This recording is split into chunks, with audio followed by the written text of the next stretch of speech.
Hello, everybody. Welcome to the Write or Die Show. I'm your host, Randi-lee.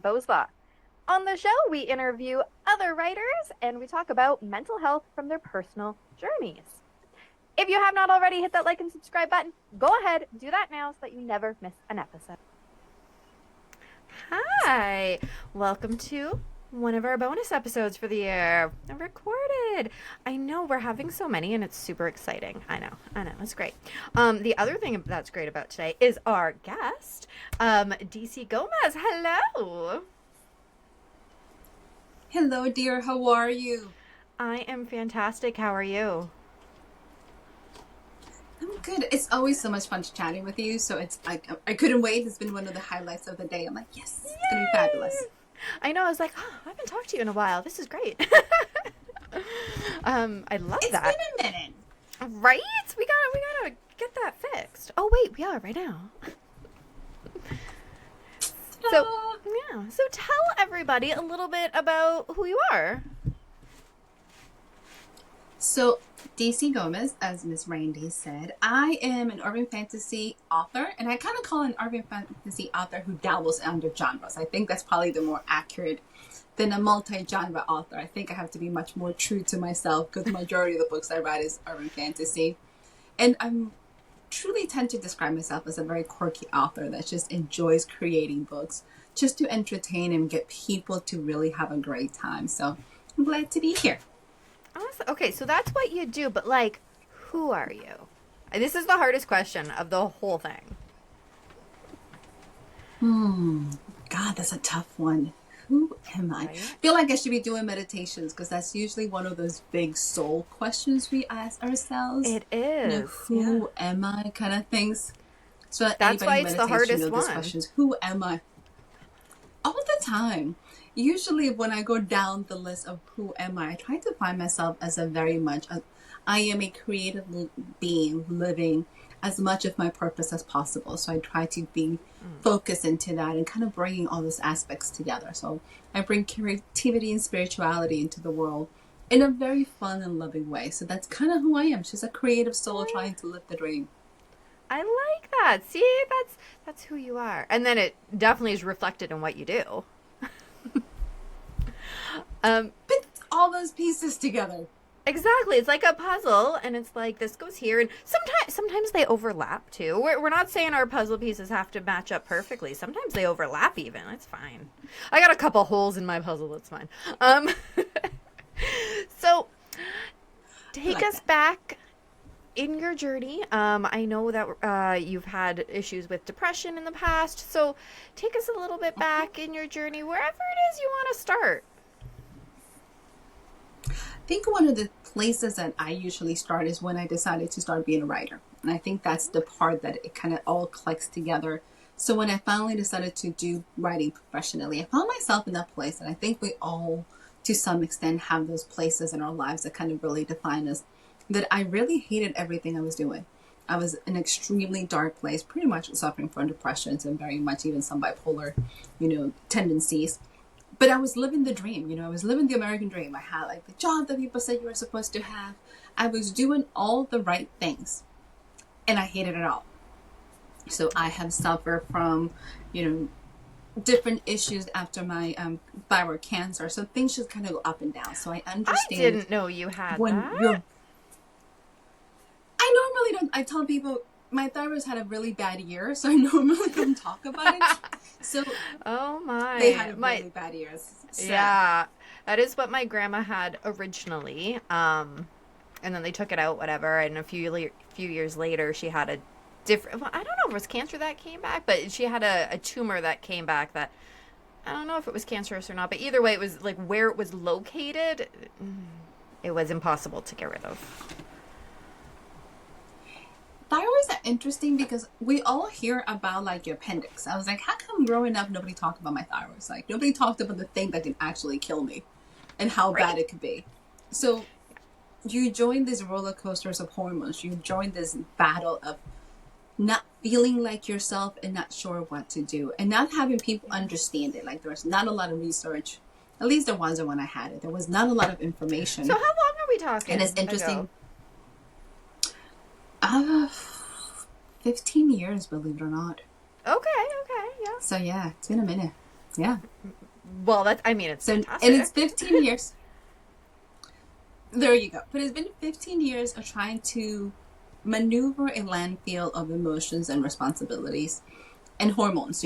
One of the things most people don't understand is how touchy thyroid issues are and how it impacts everything you do. Yes. Like, we finally decided to change my meds after years and years, and my weight completely fluctuated. I was like, you got to be kidding me. Like, what is going on here?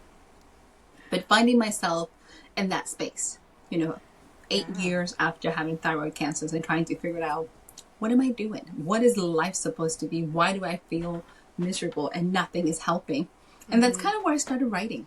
It became that place to find that connection again with my creative self, my life, my purpose, and trying to put some kind of emphasis on how to deal with all these emotions. So it's kind of the journey of how I became a writer through these process. Oh, I like that. I think that writing is often, I know that writing is often used in dealing with emotional roller coasters. And then sometimes, it leads us to actually publish and go out there in the world. So when you first started writing, were you like, I'm going to actually publish a book? Or were you just writing, I got to get some creativity out, I got to feel? So I'm an extremist. It's all or nothing. Hence, I have a couple of doctors like, are you sure we shouldn't test you for bipolar? I was like, I'm good. They're like, you have tendencies. You have tendencies that are notorious to you. But I've been a storyteller all my life. So the concept of writing a book, I decided, I wanted to self-publish, and I was going to do it as a present to my parents. That was the goal. I was going to write this book, and I wanted to give it to them for Christmas. Unfortunately, it was July. So, so it became all sorts of rushing kind of, and the book was out, and I'm going to tell you how things change. It was very interesting because I didn't tell anybody. Like, I was having these little cars, and I just passed them slowly. They looked extremely suspicious. I could have been a drug dealer. Like, I'm passing little flyers, not making eye contact with anybody. And finally, I had a dear friend who read the book and looked at me, and she's like, this book's amazing. And I was like, what? She was like, why don't you have Facebook account? I was like, because I don't do Facebook. That was the first answer. I was like, how are you going to tell people? I was like, tell what people? I was like, everybody. Like, how are you going to share this? And that's kind of when the idea became real. Like, yes, the book was available. The book was on Amazon. Yeah. Nobody knew. Like, nobody knew anything about this book besides a few people that I kept handing these little cards out. We are so much alike that roller way. Coaster from. Yes. It was one the first, like, right? The first one, you're like, yeah, okay, I wrote a book, and now it's like, I'm an author. But like at the beginning, yeah, okay, I wrote a book. Yes. It's there. And nobody knows about it. Yeah, I don't want to talk about it. What am I supposed to say? So that part has taken years to get over that self-consciousness. It's just embracing that bubble. So yeah. Mm-hmm. Okay. So as you are discovering getting things out in a creative way, how did that help and change with your depression? One of the things that I think people have to realize is you learn a lot of coping mechanisms. I don't know, there's some things that can actually be cured. Like, I'm always the one looking for like that magic pill to make everything better. And one of the hardest lessons I had to talk to, I went to a counselor and we had those conversations. And it's like, some things you just have to cope. I was like, that's not really what I was hoping for. Like, I needed you to give me something a little bit more. I wanted some substance. I'm like, what? What do you mean? That's it? This is the end. Like, we have been doing this for like six sessions and I just need to, what? So I think deep down I was a little frustrated, but it took me a while to kind of really enjoy the idea that there was some control, that I could do some things about it, but that I had to become much more conscious about this, that I have to monitor how I feel, that I have to keep an eye on this, that there's triggers that are going to, I'm a prior military veteran. So PTSD is real. There's triggers that's going to happen.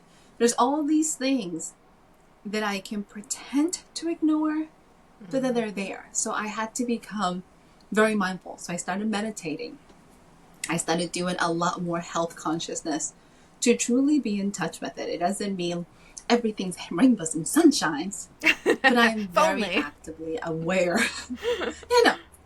Same thing with that pill that I still can't find. Right. But it's very much being actively conscious of understanding what is happening.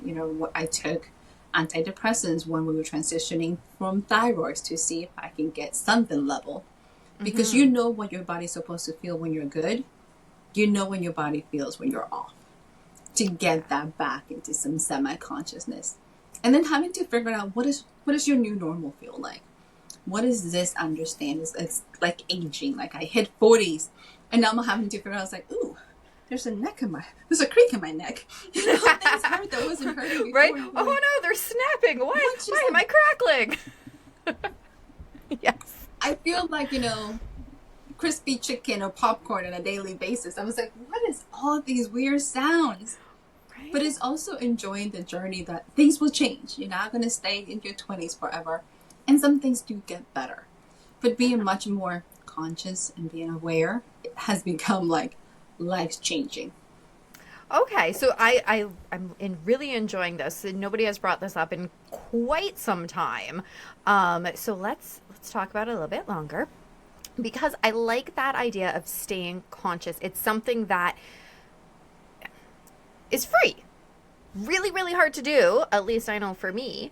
For instance, this morning, my dog, I love him. He is my favorite, but he woke me up at 5:30 because he had to pee, and I could not get to sleep because my brain starts going on. And I kept reminding myself, okay, focus on right now. Okay, breathing. Focus on breathing.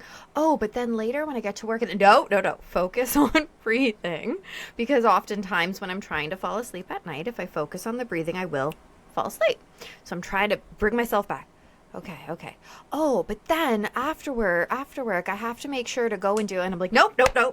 Right? So it's free, which is great because there is no wait list to get on. We're not waiting to see somebody. We're not having to fork out a whole bunch of money. But how do we do it? Just because it's simple does not make it easy. And I think that's the catch. It is very much living in the moment is the hardest thing. This is why we have millions of these books out there. Eckhart Tolle has The Power of Now, and everybody's telling you to live in the present. And we have all the big sayings, most of humanities is filled with guilt from the past and worry from the future. And we can say it all, but it's a daily practice. And regardless how good you are, you have to do it every day. It's like taking a shower, brushing your teeth, you putting your coat of armor on. Whatever you do is the daily practice. And it is so easy, and especially in the climates that we are, to have our minds just drift and have the thoughts come in and have ourselves question it and have feeling that fear that steals your soul. And you having to walk yourself every single day. And I think sometimes we feel ashamed. Because it feels like that moment, like we have conquered that mountain, so we should go up and up and up. Like I think we have created this illusion that health and mindset is always up. Yeah. That is a one time. Yeah. But we think it's supposed to be done. Like we conquer this and we should move on. That doesn't happen. That never happens. Like whatever demons we're dealing with, they just tend to change shapes. And then you find yourself dealing with a little slight different version of them, a slight different provocation. It doesn't make us weak. It doesn't make us difficult. It just makes us very human. And we all have those things we battle, whatever that might be. Some people you have alcohol. Some people you have drugs. Some people have sex. You are going to battling these things every day. And sometimes you have to be very much aware that temptation is everywhere. Everybody's like, how do you defeat temptation? Sometimes you just don't go near it. Like it's hard to avoid. Right. Sometimes you just have to be like, what do I do to protect myself and to take care of myself? How do I become nice to myself? I think that was the hardest part ever, because I'm an overachiever. I wanted to be a type A, and all I did was tear myself down. Yes. You know what I'm talking about. It's like that whole samesies drill sergeant approach. Yeah. Or people are asking you, hey, can you do this? Drill sergeant approach. Yeah. I was just going to say, people, my biggest thing. How hard is it to say no? Exactly. I've worked on it. I can do it better now. But people would say, can you help with this? Can you? Yes. And then what happens is you forget about the whole staying in the moment, forget your own stuff, and you're just running on empty. Can't do that. It's hard to give things you don't have.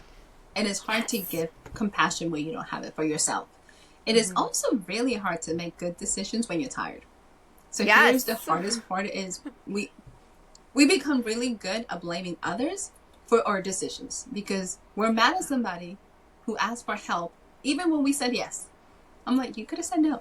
That's the catch. I can't get mad for me saying yes to helping you. So I have Right. to become very much aware of these things around me. Yeah. That was eloquently said, because we do get mad at ourselves when we make the mistake by saying yes. We know, we don't always know, but we should try our best to know where our limit is, right? If I've got 5 things on the go, no, number 6 is going to tip me over, right? Like, we have to be in charge of our decisions when somebody's saying, can you do this? And the other thing I love to say, no is a complete sentence. You don't have to explain your no to somebody else. This is the thing, it's awful with kids, because why? Because I said no. Why? I don't have to have a reason other than I don't want to. No. Kids are the worst for it. That's precious. Well, how often do we not say no to ourselves or to others? And then we commit ourselves to so much more things that we don't need, don't care for, and don't want. But yes, we're still trying to do all those things for everybody else. So one of the things that I think is a complete misguide, and I read it in a book and I had to crack up. It's like everybody says, if you say no, people are going to respect it. In the book, he's like, they're not. They're just going to get mad at you. Get over it. I was like, that is very true. Yeah. But who do you need to please? The rest of the world or yourself? Who are you responsible for, if not just you? How do you maintain something that is going to keep you healthy? Exactly. You only have control over yourself and what you do. The other thing I always used to tell the kids when they'd be like, yeah, but I got trouble in school because such and such said, I'm not their parent, nor can I do anything about that. I am your parent talking to you, and you can only control your actions, right? And that goes for everyone, adults included. We can only control ourselves and how we view the world. So if you're choosing to say yes to everyone else and no to yourself, of course you're going to be tired. Of course you're going to be drained and not have the energy to do more, because you have to take care of yourself first. You have to say yes to you. And sometimes that means no to somebody else. And I like this book that says, yeah, they're going to be mad at you, because they are. And that's okay. They're allowed to have their opinion of your answer, but you are still totally in your right to keep your answer. And be able to have that space that says, I can't. Which is funny because I just got an invitation for a conference, and it's a dear friend. They're like, hey, this is coming up. I'm like, yay. So the first thing I did, I looked at the schedule and I was like, oh, I have committed to something else. Yeah. Normal response would have been, I need to switch things around so I can accommodate all these people. The reality is all things cannot get done. And I was like, I wish I would have known this 2 weeks ago, because I would have made different decisions. But now I can't, because now I'm committed. Keep me in mind for next year, because I would love to do it. But it went back to being very real with myself. All things cannot happen. And what I have done is we have stretched ourselves so thin. Yes. So let's be honest, like, I know my pitfalls. I know when I'm tired. I know when I'm burnt out is when I'm trying to do all things and be all things to all people. And there's nothing left for me. There's nothing left in this space. And then I start beating myself up, and that's when you start spiraling. And those negative thoughts get in your head and you have these conversations with yourself. And for whatever reason, we forget that we are in charge of our schedule. We're like mad at the world and we're so tired and everything's beating us up. And you're like, you can say no. Like, this is your schedule. Like, nobody's controlling this but you. Right. So being mad at people doesn't quite work. Yeah. Yeah. Again, I can't say it better, so I'm just going to.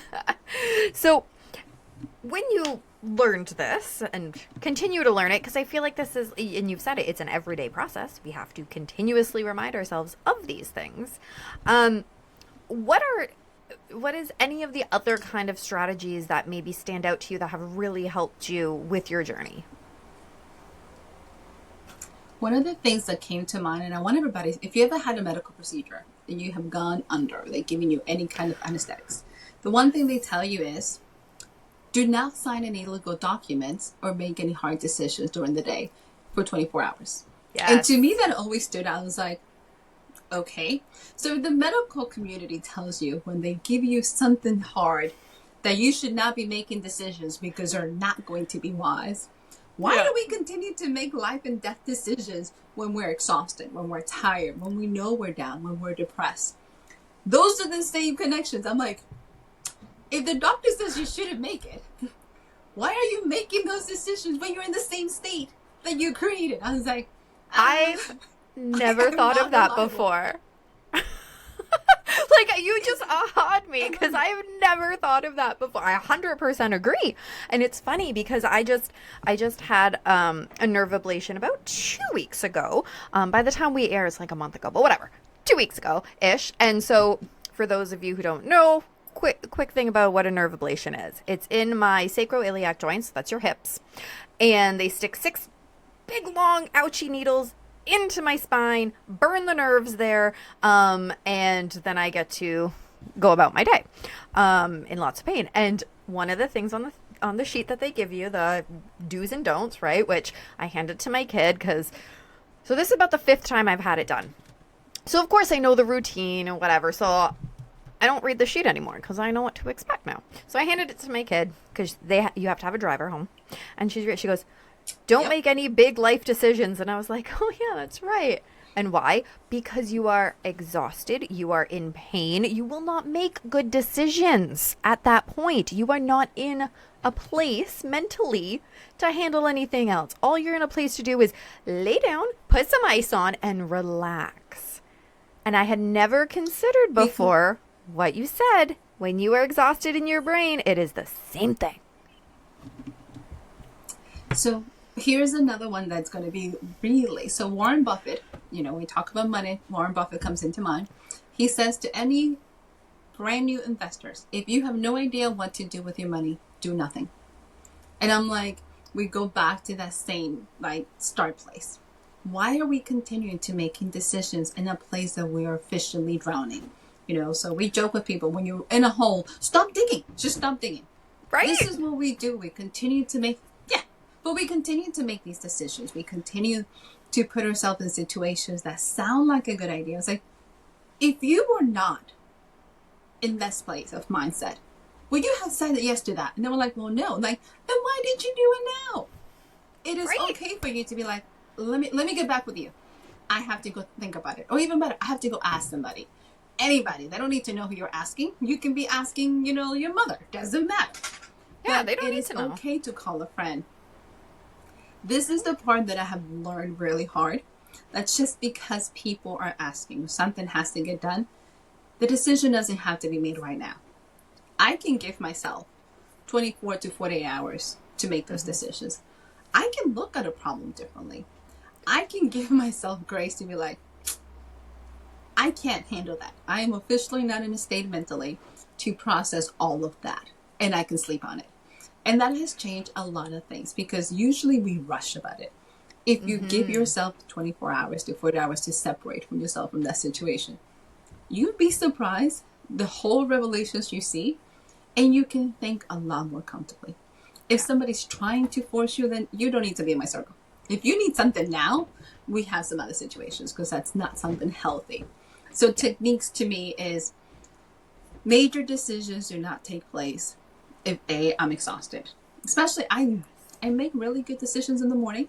I'm a morning person. There you go. By 10 o'clock, unless, for 10 o'clock at night, unless you want some food, nothing else makes sense. I was like, 10 o'clock at night, I'm asleep. Yeah. You know the rule. Nothing good happens after 10 o'clock. So decisions are not being happening at this time. We're not doing any of that. I'm too old to be going clubbing. Let's just be honest about this. Me too. But it's one of those things that I have learned to give myself space to think. I've given myself time to process. And sometimes we've always wanted to either be first. We have the fear of missing out. We're making all these things. And sometimes you can slow down. So as a person who has to become very much conscious of what's happening, one of those things is stop. I don't have to agree. Let me take a look at this and let me see what I can do.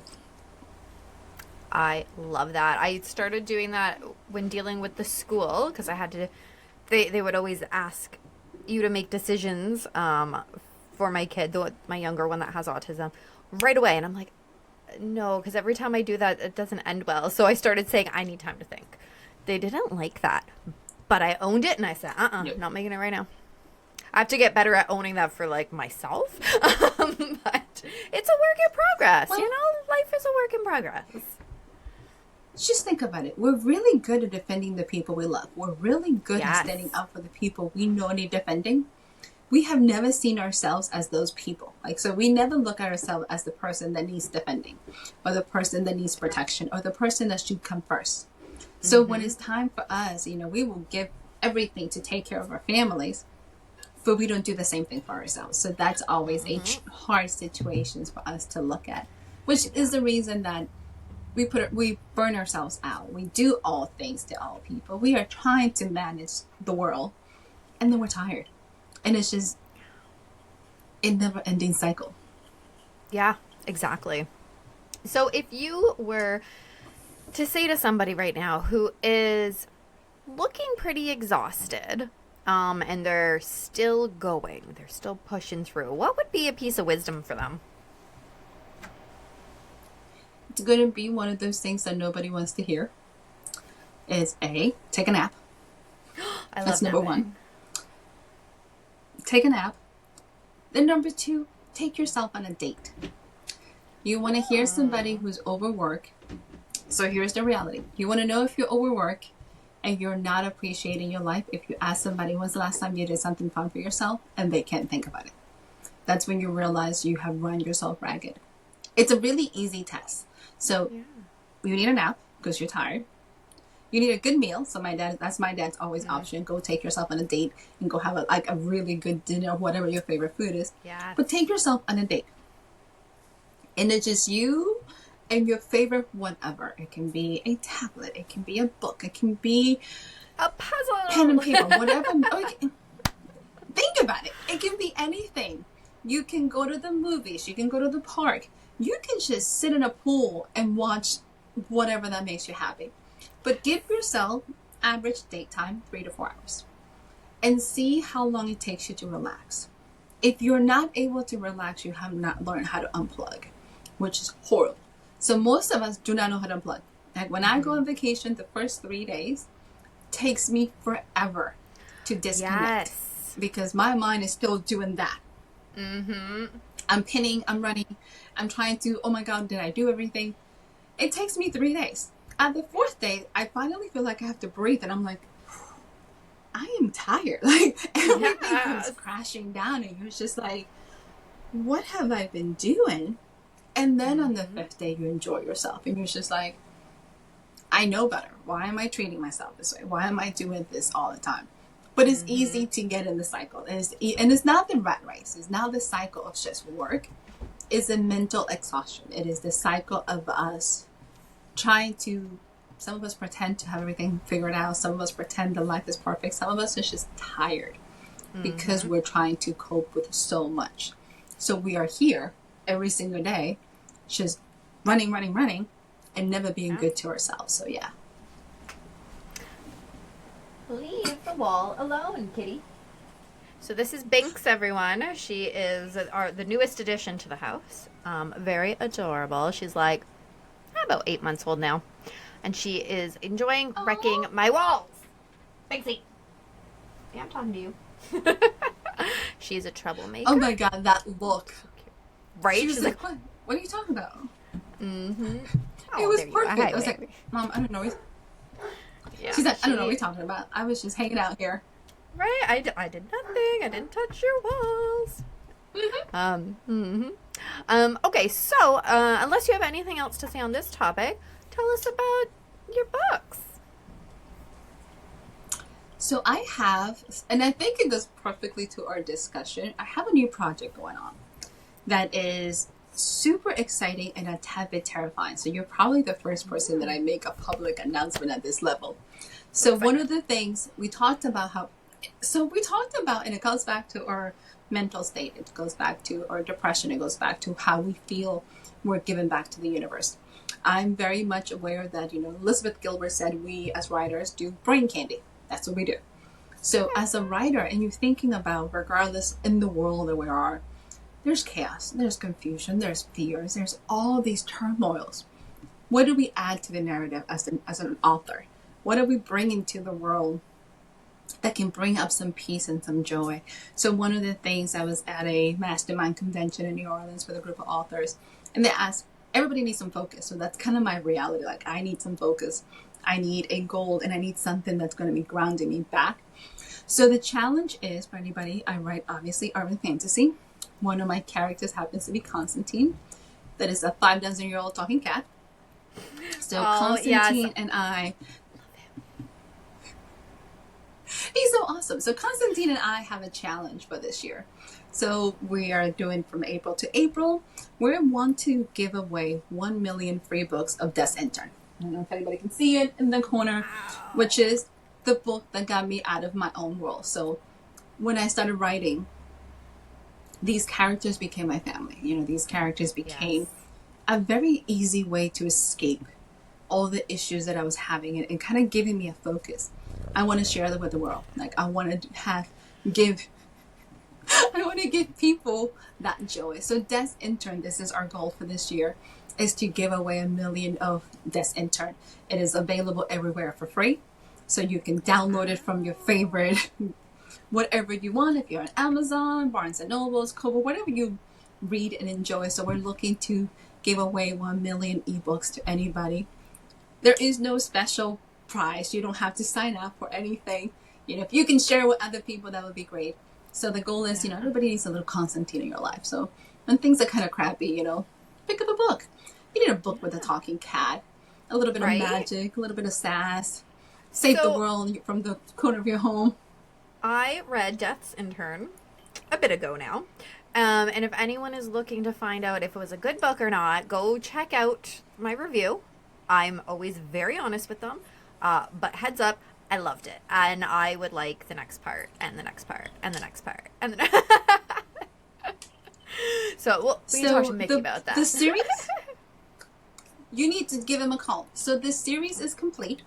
So it is the Intern Diaries, as that series is completed, is also the beginning of the universe. So the Reaper's universe is there. We have other side quests going on.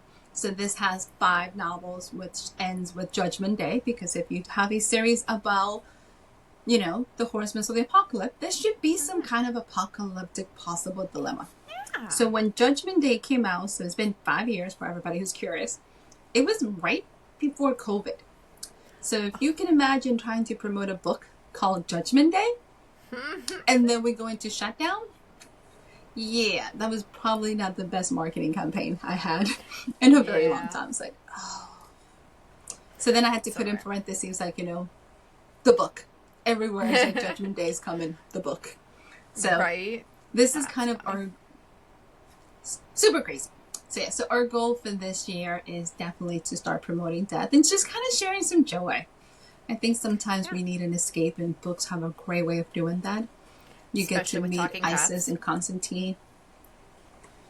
Let's be honest. How serious can you take life when you have a talking cat talking down at you?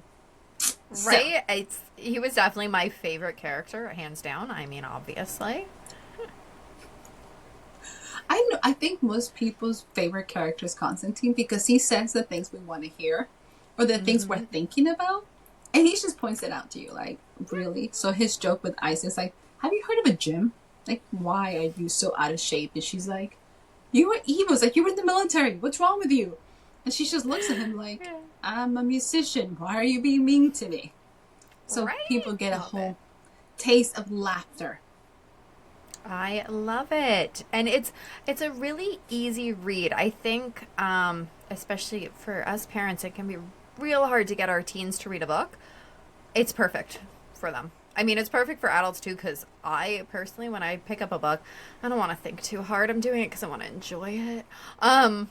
But it can be hard to get teens to read, so it's a fun book.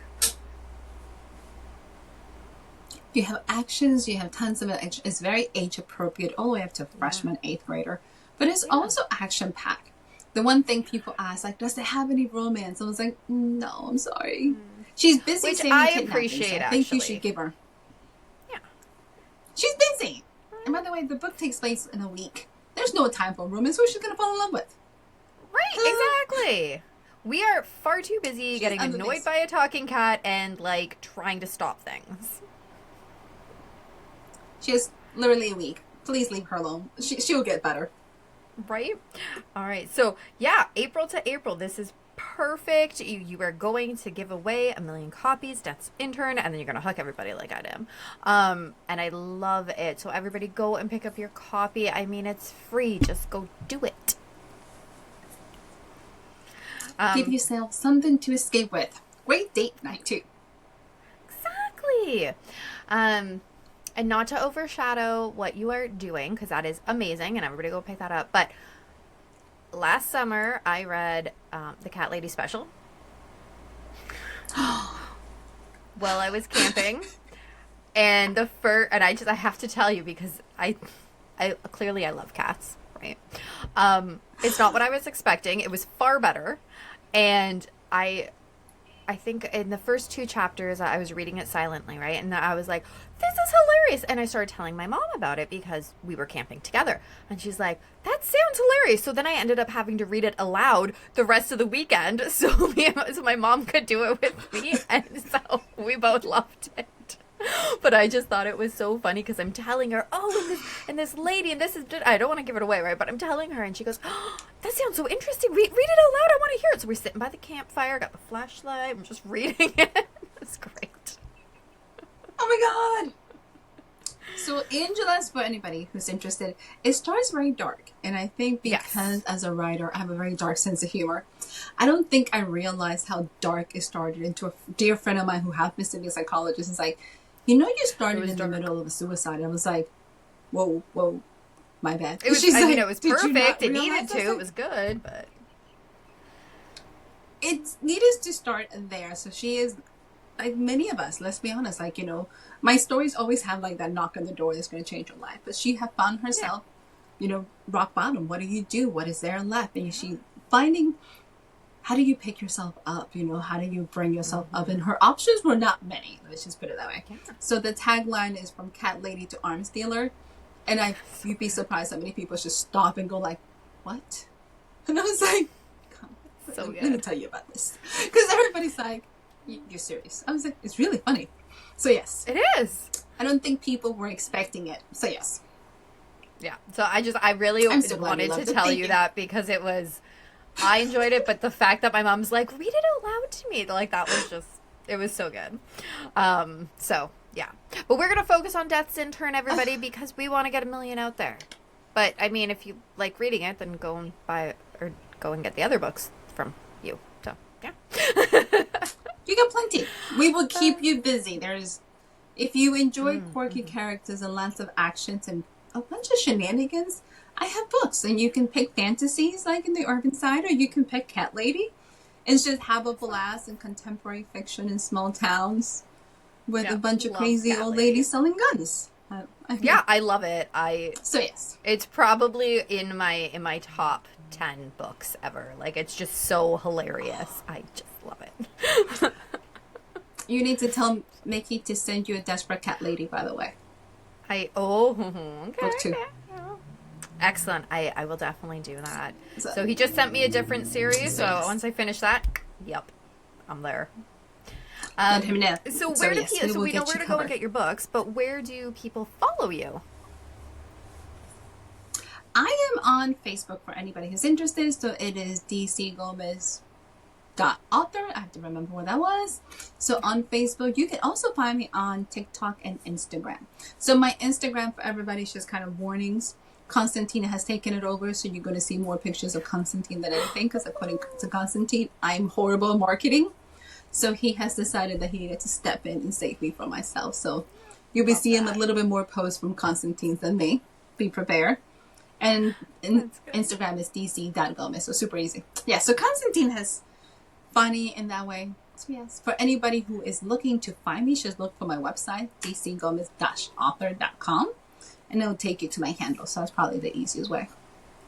Perfect. Love all of that.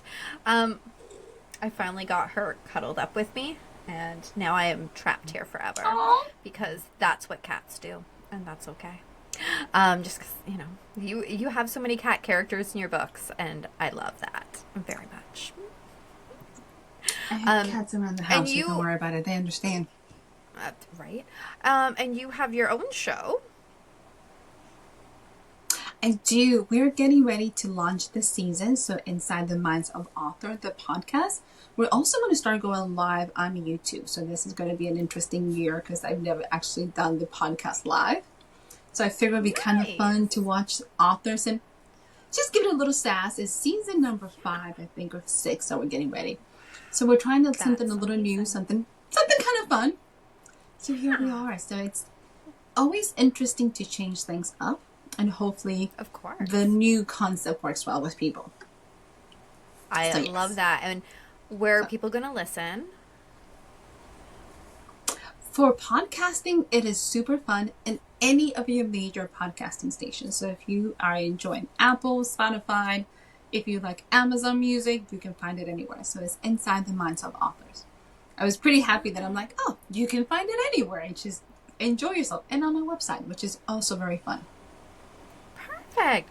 Well, thank you so much for joining. I know, I'm sorry, Kitty. I'm moving slightly. So thank you so much for joining. Don't do that. And I know that you'll hit your goal. You and Constantine will hit your goal of getting all of the books out there for sure. Thank you so much for having me. It is always amazing to connect. I love what you're doing for our communities and always the message that you're bringing because you're always bringing a positive outlook and approach to a lot of these things and a lot of messages that sometimes are very uncomfortable to discuss. So thank you, honey. We really appreciate it. Thanks. As always, thank you so much for the amazing guests that we have on the show. Be sure to check out their links down in the description below.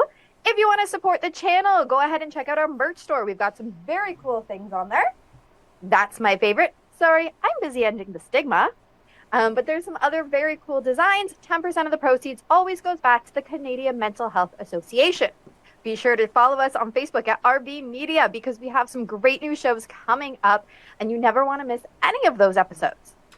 And remember, the only way to end the stigma of mental health is to speak openly and honestly.